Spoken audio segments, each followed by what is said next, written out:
Uy, Gabi, sabay tayo lunch later. Uy, libre mo ba? Ha?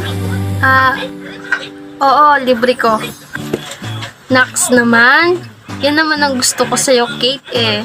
You're the best talaga. Oo naman. Ano pa't naging kaibigan mo ako, di ba?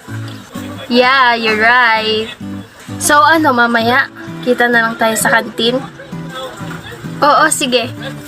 Hays, nakakainis. Hindi na lang sana ako nag-aya mag-lunch.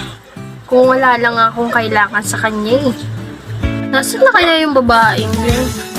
Saan kaya pumesto yun? Kate, I'm here.